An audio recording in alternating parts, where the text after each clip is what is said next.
What's up, photogs? This is Chris Porter with Tucker Photography, but not for long. Today we're going to talk a little bit how I took a potentially bad shoot and turned it into a money-making shoot. Um, really simple stuff, really easy to understand, really easy to learn.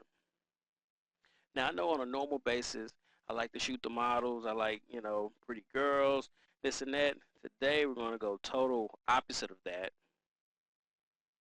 and we're going to talk about praise dancers. Exactly. I did a shoot with some praise dancers, and the thing about this shoot is, and praise dancers are basically dancers at church that dance for the Lord, basically. So, anyway, again, I got this shoot through networking because one of the ladies in the group I did some pictures of, and she, recommended me to the group to show some pictures of. But this picture, for some reason, when I stacked them up, I didn't reset my camera right, and I end up blowing it out just a little bit. But I let the ladies know after we were looking at them because for some reason when I was shooting, I didn't preview them. But I let them know that I could bring them back. Normally, I would shoot it in RAW, bring it right back with no problem. But I let someone borrow my camera.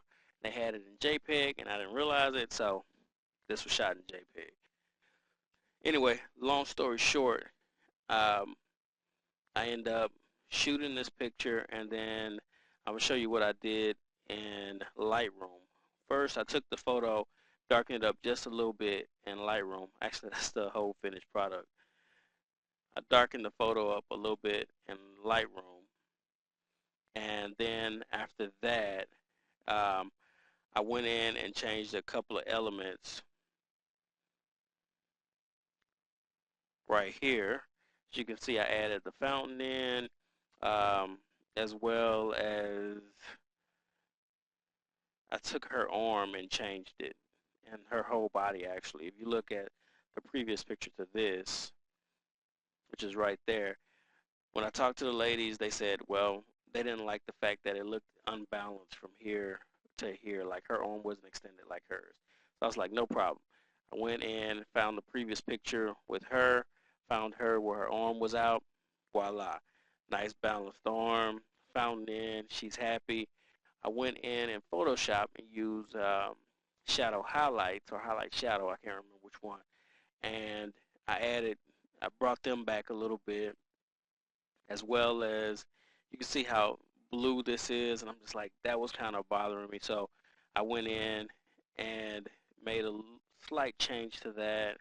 Let's see what I did. Oh yeah, here, you know how women are with their arms and stuff, and so I made her arm a little bit smaller, used a liquify tool to push that in. Then I changed it to like a 16 by 20 format, so because that's the print they wanted, as well as made the grass look a nice, lot greener and more palatial, or if that's a word. Let me show you that before I did that. Like this would be a great shot if, but the problem is they didn't want the border around it because I could have put this on a 16 by 20 frame with a border around it, and it would have looked nice. But they preferred the cutoff version, which is that. And so basically, we ended up with this photo, and we started with that photo, that to that. So, well, actually, from this to that. So it ended up being a really nice photo. I ended up getting more business out of it, and at the end of the day, you got to try to keep your customers happy. And the Photoshop didn't take me that much longer, but I mean, it did. Normally, I would charge for it, but since they were getting a print and they wanted, something really nice, I went ahead and threw them a bone. With that said, here are a couple of little lessons that I learned from this shoot that I think that you would benefit from learning from it also. Um, just quickly, networking. You gotta network. If you network and get that word of mouth going, you can generate a lot of business really quick and just just make sure that people are aware that you do more than just model photography, or you do more than just portrait photography or whatever. Also, uh, preview changes in the camera. Whenever you make changes, like if you move the group around or if you change locations, make sure you preview the first few images to make sure that they look right as far as like lighting goes.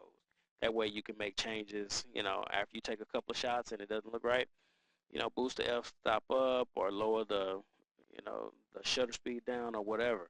Or, you can, even if you have a flash, raise the flash. Also, when you're shooting outside, it's always best to shoot in raw, because if you do make a mistake, you can always bring it back a whole lot easier, especially like on this particular image. When I brought it back, I had to go in and do a lot of things to bring it back, just because, like I said, I made a mistake. I mean, the best of us, we do make mistakes. Sometimes, they're minimal and the customer doesn't know it. Sometimes they're really drastic. Also, try to be prepared. If this group contacted me kind of quick, and so I didn't have time to go rent the proper equipment or borrow the proper equipment. Also, take multiple shots of the same, like if you set a group up, like I have this group set up here, take multiple shots of that same group or the same shot, multiple shots of that same shot. Move them around a little bit, so because if I didn't move them around just a little bit with that same shot, I wouldn't have been able to get her arm extended on the next shot. Because when I was looking at it, I noticed that it didn't look right. I noticed that this was in and hers was out. So I was like, you got to bring this out and you got to bring that in just a little bit. So I was actually able to get a decent shot, but I ended up doing a lot of the Photoshop work on it. So with that said, um, hope you enjoy taking a look at this. And if you have any questions, any comments, any concerns, or whatever, just shoot them to me. I'm glad to try to answer your questions.